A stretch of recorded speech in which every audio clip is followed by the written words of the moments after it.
Hello ladies and gentlemen, it's Tuesday, July 14th, 2015. Thanks for tuning in to another episode of Cardoodle. This is Jim. In today's episode, once again we're seeing work on the upcoming Christmas cartoon. I'm building a gingerbread house and adding a few decorations because I wasn't happy with the way it turned out at first. It was a little too plain. I expect the next episode of Welcome to Boulder Dash to be out 1 week from Friday. I've gotten all the artwork done on that and now I'm just working on actually animating it and adding a few kind of complex effects. They're pretty difficult to do, but the tests I've done so far, I'm really happy with. When you're working on a cartoon and spending so much time on the topic that it's about, you end up really wanting to learn more about it. And I think that's a pattern that maybe you've noticed in the last few blogs. And fortunately, we live in the age of Wikipedia. Wikipedia honestly reminds me of that one relative we all have who tells really good stories. They're usually pretty accurate, but you never quite know if they're telling the entire truth. But anyway, working on this prompted me to look into gingerbread houses. Now, as it turns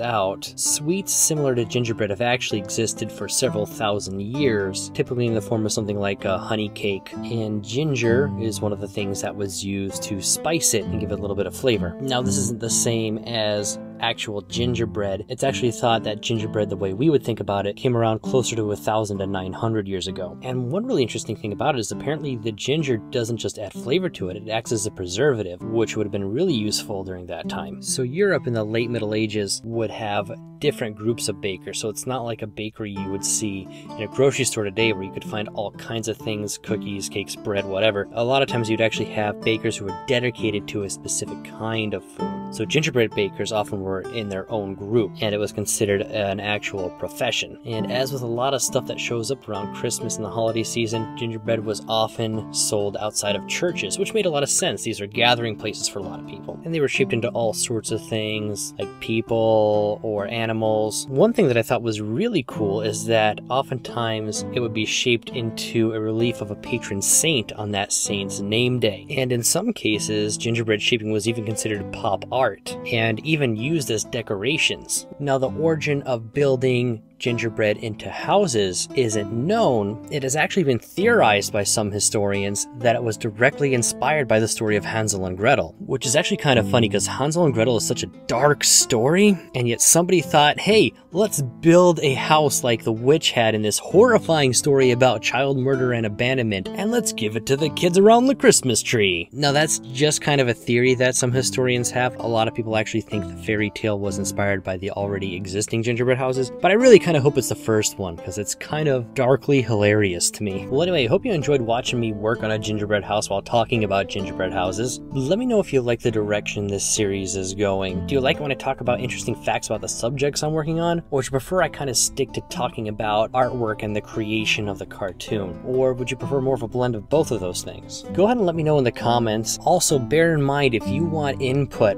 on this cartoon, there are several blogs throughout the series where I ask for community input on kind of sight gags and background images and jokes. Take a look at those and let me know what you think should be in there because I'm gonna start animating this soon. Please remember to like, share, and subscribe as well. It really does help me out quite a bit. Thanks again for watching. I really appreciate it, and I'll see you wonderful people next Tuesday.